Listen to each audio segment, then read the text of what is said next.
Update. AITA for telling my parents they only have one daughter and she is 6 feet in the ground. So it's been around a month since I posted the original post. Thanks to everyone that gave their input. So after the post, I wrote out a very long letter explaining my feeling about how my parents treated me and how they abandoned me for 7 years. I talked about all the major events that they missed in all the years that I could have been with my sister but couldn't due to their decision. That I haven't been part of the family ever since Abby got sick all those years ago. I talked about how my grandparents are more parents to me than they have been in these past years. That no matter the reason they discarded me and acted as if their other kid didn't need their parents. That you may have lost Abby recently but I lost my whole family a long time ago. And that I'm not going to give an empty apology for what I said on the phone. I sent this letter and it was radio silent for a bit. And in the meantime, I went to my first on-campus college semester and started to use the free therapy. My parents contacted me and asked if I would like to get dinner and to hear them out. I agreed. It was a very long conversation that boiled down to I'm willing to try to get to know my parents. Again under 2 conditions, and if they don't agree with them I'm going to walk away since they are basically strangers at this point. 1. That we start to go to family therapy. 2. That they don't try to parent me. That position is for my grandparents only and I am willing to try a relationship with them but it won't be a parent-child relationship. They don't seem happy with these conditions but accepted. We went to our first family session a few days ago and our relationship is still rocky but I think it is getting better. I may be able to forgive them someday but that day far in the future. I'm happy for you. I'm happy that you are doing what you believe is best for you. Despite everything you sense to have grown into a great person. Good luck, love. Book recommendation. Adult Children of Emotionally Immature Parents. It's not a replacement for therapy but can help in recovery of the loss of the parental relationship. I remember your original post and it was so sad and broke my heart. It was also so mind-blowing. I don't know if it worked out entirely but it's great to hear an update. A second one would be great too. I think it's good you're getting therapy personally just for your peace of mind. That's the most important. I do hope you can develop some sort of relationship beyond working with your parents. But the past does bear weight in the present and future and it's unrealistic to just forget. Your feelings are very valid and it's good you're working through it for yourself. Hopefully, everything works out and they don't endanger any more of your emotional stability. The fact you're trying says a lot of good about you and your parents' response says a lot less to me. Emo parents who really care and probably are raised by narcissists, wouldn't have this reaction and do everything to make amends for their mishandling of the past. While I understand they were in a bind, they still handled their situation wrong and poorly in my opinion. Good luck. Stay safe. Hope college, university works out well for you. Congrats op. Sounds like you are setting clear expectations and boundaries. Internet high five. 1. That we start to go to family therapy. 2. That they don't try to parent me. They don't seem happy with these conditions but accepted. I'm glad that you started family therapy with them.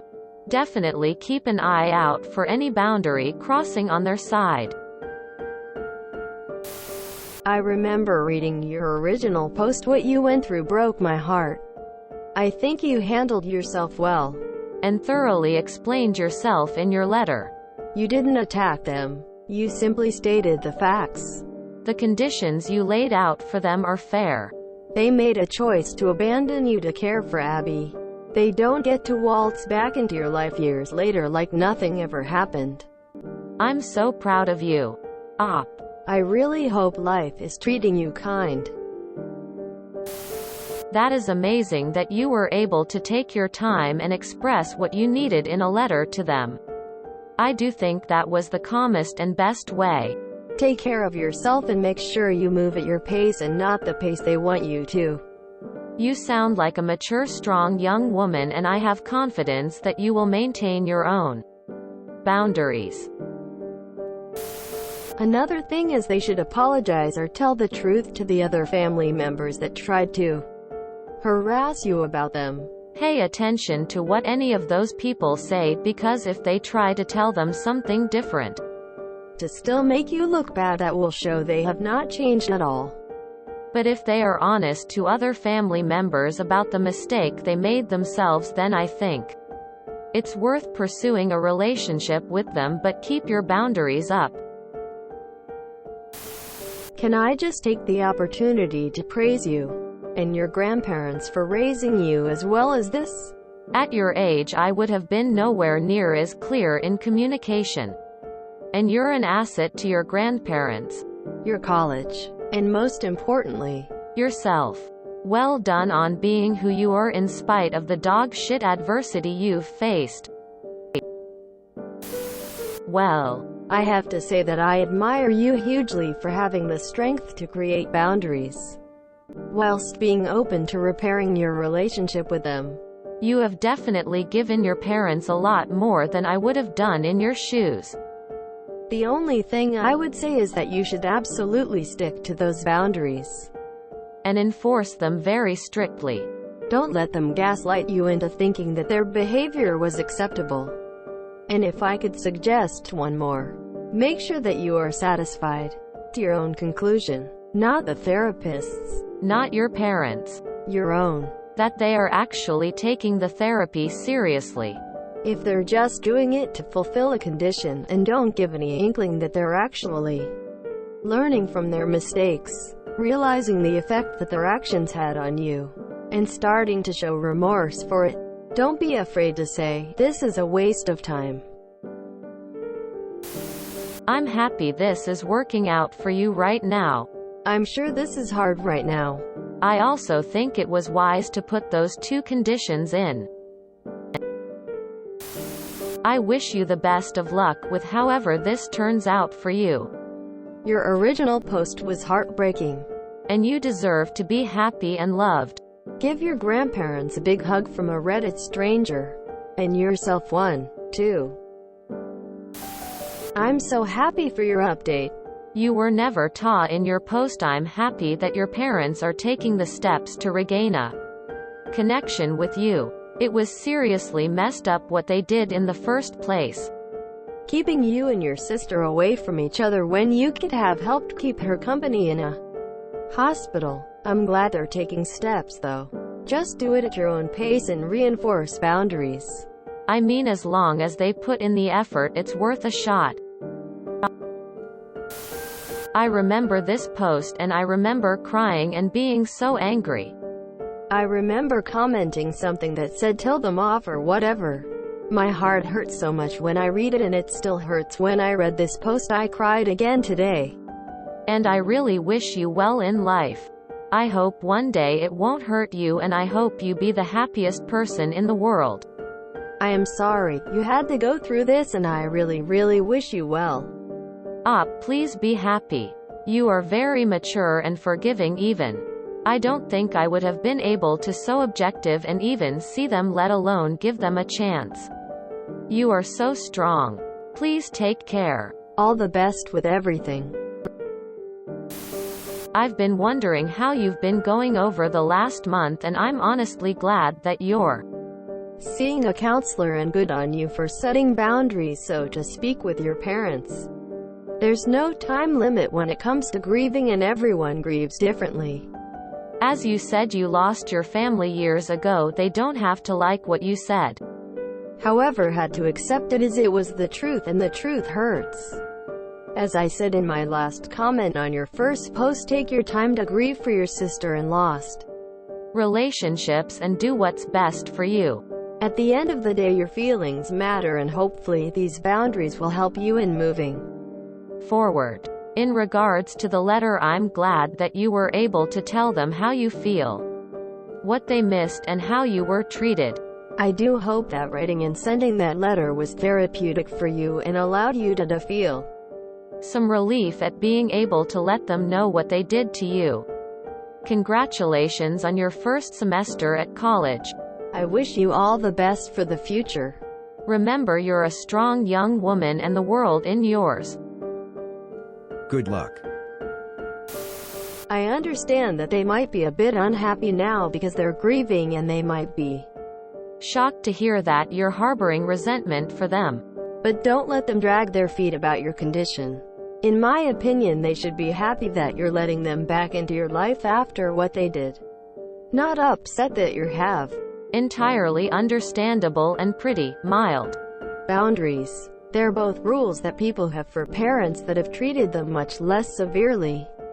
It's something I said to my parents because they were being overprotective. And they weren't overly upset because they understood where I was coming from. I'm happy things are going alright, but I'd still be wary if I were you. They seem to have begrudgingly accepted your condition. I'd approach every interaction with them with caution. They may not have changed. They may think they're entitled to parent you. The second that happens, you're gone. No second chances. The ball's in their court now. They have to prove to you beyond any doubt they love and care for you. And aren't just trying to replace Abby. Remember, it's okay to forgive them, that's for yourself. But you will never forget what they did. Please remember not to subsume your own needs in response to all of this pressure. To forgive. To forget. To be the bigger person. To heal the holes in your family. Too often it falls on the child to make up for the mistakes of the adults, and that's horribly wrong. I'm so sorry for your pain and losses in this. I hope this reconciliation is of value to you. One potential stumbling block seems to be that they still haven't processed the enormity of the relationship breach they had with you. That probably will have to come out in therapy sessions. They have to understand that they established a huge standard of being unreliable with you. And as such, you have every reason to not place any more trust in them. They will need to understand and accept that you have legitimate reason to be both angry with them and to maintain some emotional distance from them. That implies another condition to set. No more displays of impatience with you for being slow to warm and unwilling to trust. No more calling you and ask for being unwilling to fly to their arms in joyful reunion. If they can't commit to that, they are not prepared to commit to what it will take to rehabilitate the relationship they broke with you. Don't be afraid to demand that. I'm so glad to hear the update. But I do want to say that it is okay if you find you can never forgive them. You owe them nothing. If you want to work towards forgiveness for your own sake, I encourage you to do what feels right, and I hope you find a place of peace. But if you never are able to forgive them, that's not because you are bad or wrong. It just means that decisions they made had lifelong consequences. If you enjoyed this video, please check out our playlists full of similar content. AmITheAsshole is like doom scrolling for your ears. Please like, share, and subscribe.